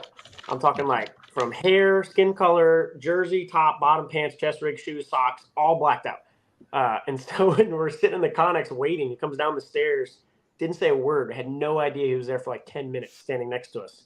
We ask some stupid question, he chimes in, and he's got an accent. He chimes in, and we're like, "Oh my god, like you've been in here the whole time? Who are you?" He steps into like one of the lights. He's like, "Oh, dude, it's Moses. Okay, where you been, bro?" "I've been sitting up here, man." So it's so much more fun. Yeah, literally in the shadows. I had no idea. Yeah, so that spotlight that we had, we only had one spotlight, and that was in our fob. We didn't have it aiming anywhere into the middle of the field or anything, so we relied on the lights, and that was it. I'm surprised how the y'all's group made it in there. Like when I finally was able to get out on the field and I had somebody else to run the lights, seeing that y'all had made it into the fob, like that was my worry that you'd never make it past that open street. And as soon as I walked onto the field, y'all had the buildings well. I think the only thing you could have done there is have a rally point set up to make it a little, because once you take casualties, which you're always going to, you have to have a system to relay. To be fair, both sides had that issue the whole event. You'd take casualties and your guys would be up front on the field, and there'd be nobody between that front line and your respawn. So these guys respawning were taking time clearing every corner again, instead of being able to just sprint up to the front. So in the future, make sure you have a line of communication so that you can be like, "Hey, we're clear, move up to here." Most of the time, you guys would go out a building and try to wave to come on, but there was no code word, and they would just get dumped on by their own team. I found a video from Squirrel that highlights the vehicles real quick. Everybody knows Squirrel. Oh, yeah. Yeah, this was pretty good. Squirrel likes to get shot a lot. He's got issues. But you see how heavily these things are built, and those are, in fact, real-size car tires.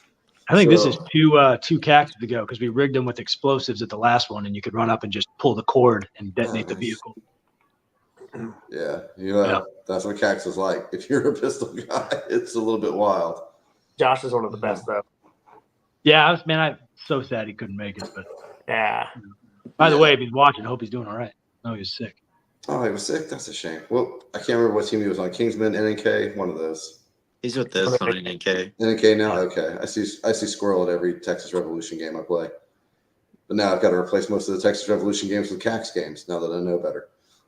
Yeah, we'll take it, man. Like I said, you keep coming, I'll keep building shit. And we have some pretty cool stuff that just didn't get finished. There's a company making something very spicy that the Murphy family will very much appreciate for us.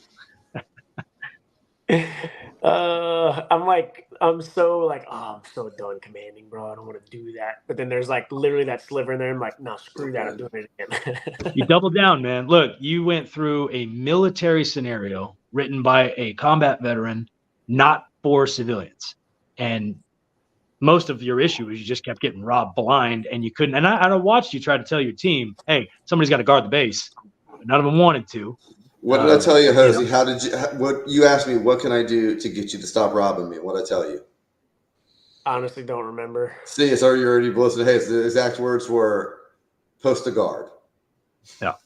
If you had one guy standing there, one little kid standing there with a pistol with one first strike ball in it, I never would have robbed you. I'd have walked right away. I had one. I don't know where he went. He was too busy IDing us, and he ran off and got shot in the 50. Taking pictures of all of us. Yeah. Then he ran off and got shot. Yeah, actually, I was like in our group chat, I'm like, dang it, man, this is going to suck. Nobody's going to want to do this. I was like, hey, I need somebody to do that. And he nominated. He was like, I'll do it. I'm like, okay. Dude, he was one of your best players. He should have been your MVP. I'm like putting all my trust to get information in this like 13-year-old. Go get the information. Don't get screwed over by like somebody not telling you what to do. And he did it. I mean, he got all the information we needed. So it was pretty cool. We might I be mean, able to you sum it kept up. look. The key to leadership is not when you're doing well. The key to leadership is how you perform when you're not doing well. And when your team on Sunday was just like, bro, this is fuck the Murphy family, right? Like the fact that you were still able to like, okay, what do we do? Let's work the problem, right? That's the whole point of it. You can't just be like, forget it, we're done. There's always something you can do. And I mean, one of the biggest things you had tactically, because you had tactics, you had how you dealt with the civilians, you had just straight shooting, and Red legitimately was outshot through a lot of the event, right? Like the numbers don't lie. We tracked casualties with digital casualty counters, right? It was 100 more casualties. It was even teams, 100 more casualties. A lot of that was later on how you dealt with the civilians. That was helping out. But those numbers were offset. We tracked every single game. So even in game 1, you had more casualties on Red by like 20%. So just shooting, but tactically, none of your guys used the barricades, right? That's why we built that barricade system. And that is going to get reworked too. So it's more of an engineer mission. But one of the things we discussed was game 1 being Murder House Death Game for all games. So that's like an easy game to get used to, but adding to it the side mission of building a combat outpost. So you have to take all your barricades, you have to build a base adjacent to the kill house as a stepping off point to then try to assault the kill house. That way you're forced into a house to deal with civilians, you're forced to figure out how to interact with them, you're forced to use the barricade system and then assault from a forward position versus trying to assault a midfield or far field objective from your base, which is hard to do because there's a lot that can kill you along the way. Yep. So we'll probably do that for the next event, and we're going to be reworking those things to make them lighter and a little more intricate. Anyway. Yeah, I mean, I feel like there was that one mission that we had a little, like, obviously some wisdom on your end, but man, that paid off for sure using it for the bomb factory one. I mean, that was that thing was Fort Knox, dude. Hey, it was, except that I was wearing a white shirt and identified myself as a civilian and just walked inside the building. There's 20 of y'all. Nobody stopped me. Nobody questioned me anything. I mean, I was reffing, but I didn't identify myself as a ref. And I didn't get stopped until I walked upstairs. I honestly think that was because we all knew it was you. And it could be. Yeah. Yeah. Because, I mean, I remember you walking through and I was thinking, man, white shirt, but okay, it's Kyle. So I'm sure he's just not wanting to get shot. Yeah. So I don't know. Well, I put the white shirt on to see how much civilian shooting there was. And I think I got shot one time and it was from blue. I'm pretty sure it was Trevor, but maybe smart guy. Walking out in the street in the open, broad daylight, no gun, and just right in the neck. With those guns, I mean, you're walking around with those all the time. I mean, it is what it is. Well, what are we looking at? I will say a lot. We are looking at the Murphy map of it, and this is how the Murphy saw the field. Trevor, what was that? I said there was a lot of times that there were civilians crossing my crossfire while I was just loading paint into red team, and just someone would walk past where I'm shooting, thinking that they're just gonna not get hit. So on that, like I said, there's only 4 civilians that actually got marked down for points of being non-hostile shooting of a civilian. Y'all shot plenty of civilians, just so we're clear. However, every time they come up, like, I got shot. I'm like, where were you? It's like, I was in the street. Do you have a gun? No. What's in your pockets? As they're bulging, there's like, like 5 hand grenades and some smoke bombs and a pod. I'm going to say bro, you're dead. It's not a penalty. The dick gun was surprisingly popular, preying on the fact that even if somebody searches him, nobody's going to want to touch that dude's dick. Yeah. So the dick gun was like probably the most common civilian gun. I think there will be, for those of you on here that are civilians, there are going to be far more shooting of civilians armed in the streets now that people understand the format. So if you play civilian at CAX 9, you're really going to have to think about how you want to smuggle stuff. And you're going to have to do it occasionally with nothing bad. Otherwise, if every time you have a box of paintballs that's filled with a handgun, you're not going to be. I'll put on the shirt and show everybody how you smuggle stuff if you need me to. You just. It's not smuggling if you just openly walk away with it and lie like, no, these are mine, bro. And they go, okay. Yeah. This was the Murphy's map of the field, by the way. So they describe blue as relative safety, and over here you have a pile that just says free bricks. And also on red, you also have a location that called second mission, because there was literally none ever on there until the last mission when the Murphys were like, "Hey, you guys want some bricks? We'll help you out. We'll get you 3." Both sides Five? had Five. free Was it bricks, five? but the blue kept better count. And Dude, as the you see here, Washington had 19 bricks at one point. Like they had more than half the bricks on the field. I forgot what house they were in, but They were top right there. yeah, right here. okay.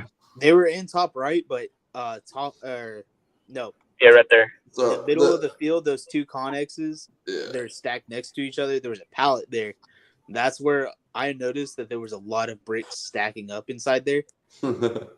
I should have said something, but They were taking them from y'all. Yeah. it didn't cross my mind to say anything. I was more worried about Red Brigade pushing up on me because I was the only one on that side of the field, and I was holding that side of the field down for. And if you got shot, we're taking all your bricks.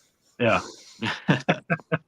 I am surprised that with the factions being docked as much as they were for not having their minimum requirement, that at some point you weren't just kicking down doors, smoking the civilians, and taking the bricks. Oh, Bukaki. Oh, there you go. That's a little bit much. Dude, that was after Dan like wiped some of it off too. Oh man, you got Cozy, smart. what were you thinking after you wrote all those hot checks? Okay, so the hot checks was kind of funny. This is How did you where get to that like, point? most Hey, embarrassing moment happened. Give We people actually watching hit some somebody- background on how we got to that, though. Say again? I say give the people watching how we got to that, because you started off with a lot of money. How we got to writing what? Blank checks? Blank checks, yeah. Yeah, so the factions were given X amount of, checks. We could write however much we wanted on it. And I think we started off with what, $7,500 as a team, right, Kyle? Yeah, it's allotment based on the number of civilians playing, but Right. Yeah. So we were like, okay, we have to try and allocate spending money. Oh which shit! our Hold on, goal was we have our a goal was serious to, like, gingery not face. Look at spend this. as much early on and have some money towards the end to barrage cities if we needed to. And so, we're writing some small checks. Obviously, we're wanting to keep around the $100 or $200 margin. We go to the Murphys and they're like, that's not enough. And I'm like, crap. So we're writing them a little bit bigger checks. Got to the point where we had some money. We thought the blue team had ran out of money. So we're like, oh, bro, now it's time to dump money. And so we're starting to write big ones. Like I think I gave the Murphys a $2,000 check at one point, and I gave somebody $1,000. I mean, it was fun writing some checks and actually. there was a $50,000 check at one point, was there not? I was like, oh my god. So this is where we started getting really like way out there thinking. I had one of our guys was like, hey, so we're probably going to run out of money, but if we give them checks at the last minute, right before the round starts, they won't be able to go try and cash the checks for gear and ammo and stuff. If we write them checks of money we don't have, they're not going to know until like the end, and it's going to be like, oh crap, it's a bad check. And so we're saying that, I'm like, yeah, it's a great idea. I'll tell you what, let's write a bunch of small ones. We'll hand them out and then write a couple big ones if we want to really, really bribe a guy. So I give my buddy a pen and I'm like, here, write something on that one. I already wrote some on these. And again, it was like 1, 2, 3,000. So he hands them to me and we're writing them in Sharpie. I didn't have anything to clean off Sharpie. So he hands me them back and I'm like, bro, what is this? And he's like, you said big numbers. I'm like, yeah, but bro, we had 7,500 to start. You handed me a check that you put 50,000 on and 25,000. Like, even if they don't know how much we started with, we've been asking them for like $100 or $200 bribes. There's no way they're going to think that we had 50K. I didn't think he handed that one out. Apparently he did. Dude, I walked. And so I'm like, that probably was a red flag for civvies, but one of the real red flags was there was a moment in the office where the civvies are cashing some of their checks. They're trying to get some stuff. I handed one to a couple guys. I think I gave one to Playboy here, and I had tried giving one. I was even trying to bribe the Murphys again with more checks. And then I gave one to another guy, and I told him, hey, don't cash this till like right before we start because I'm waiting for all my checks to come back in yet. I was telling him I was going to give it to him late. And so we made some sort of deal. He's like, yeah, I won't cash it until like y'all just start. He's like, y'all been faithful to pay me. We're good. I already like could tell by a smile like that he was completely lying through his teeth. So I'm like, crap, this is going to backfire. So I actually wait for him to go in the offices. I'm waiting out, and I notice he like actually is now going to the counter. Like he's going to go cash my check that's bad. And so bad by a lot. Not like he overdrafted by $10, but like $5,000. A lot. And so I'm now looking in the door. I'm thinking, crap, he's going to go cash this. And so I'm thinking I have to smooth this over somehow. And so I'm going over there, and sure enough, as soon as he lies to me and he's like not going to cash it, he cashes it.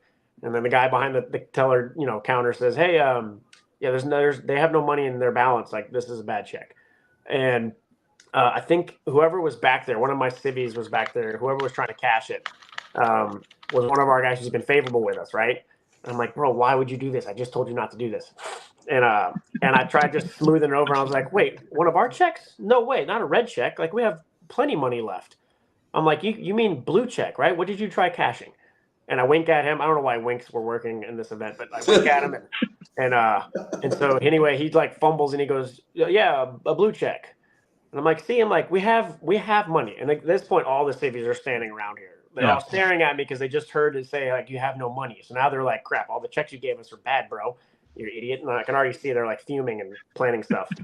So I call them over and I'm thinking, hey, I'm like, by the way, I didn't get your Instagram. Let me grab your Instagram. I didn't have Instagram pulled up. I had the Cash App pulled up with $40, like clicked on it. And I was like, hey, punch in your, IG handle. And it's his, Cash App handle. And paid him $40 to try and see if he could keep his mouth shut. But at that point, the damage was already done. You did this, by the way, right in front of the XO for Blue Side, who immediately comes running out screaming at me. He's like, Kyle, he's paying him real money. I was like, well, I'm not about to stop somebody from making some cash. Let me tell you something. If Hosey's resorting to zelling people or cash apping money, I was like, I think you don't need to worry about it. And sure enough, I walk into the building and the guy you just get done paying, as soon as you walk away, he's like, yeah, they don't have any money. and then there's 5 guys in line. They're like, are you serious? And they just walked over to the booth like, bro, pay me $5 and I'll switch sides. And they're like, okay. So if you just sat in here between missions, I already heard what both sides' money had. I bribed Hosey. I bribed your side's money from one of your guys, so he wrote it down on a piece of paper too. And then for the other side, they just heard it out loud. So we knew how much money y'all had by the third interval. We had your bank accounts written down. I know. I mean, I figured and it was funny because like Kyle mentioned, the blue XO was right there. I didn't see him. And then I guess like after that little thing happened, Ricky, one of our Riot Shield guys, we're walking out of the building. Ricky looks at me and he's like, hey, the XO was like right over your shoulder that whole time. And I'm like, bro, I'm like, no, heads up, what are you doing? Like, what are we doing, bro? Like, tell me. So, I mean, there was left and right moments of like drop the ball or that didn't work or that was not going to be the best way, but it just made them so much more fun to like have moments like that. That's what we wanted to create, was a complex game where system is held by system. Like everything's in place with a competing system. So I don't have to through the whole game. I didn't have to do anything where I go in and manually adjust or give you a specific mission or like move a team over here or switch players. Like what happens once CAX starts with this format is entirely player created. We built the Bank of Buckministan. That program tracks all the transactions of money. Civilians care about money. They don't earn points. Factions care about points. They don't care about money. Everything that can happen in the game. I care about first strikes. Yeah. Whatever happens in the game is up to you to play it. First strike. Yeah. So I am very glad. You guys have no idea how relieved I was as things were working. And to be fair, the computer program required me to code it in the middle of the event because I hadn't finished it. So I was like, oh, God. Oh. You could have called it code. Yeah. I'm glad it all worked out. Why do you have my chest circled, Alan? Because you are a player ahead of your time and you have a Thrym Dark Vault case on your chest. I have a $30 knockoff on my chest. Oh, you bought them. It doesn't matter as long as you got it, because now you are ready to be a serious commander by using, get this, you ready? Life 360. You put everybody on your team on a temporary Life 360 family, and you have instant force tracking for everybody. And then you can herd your cats.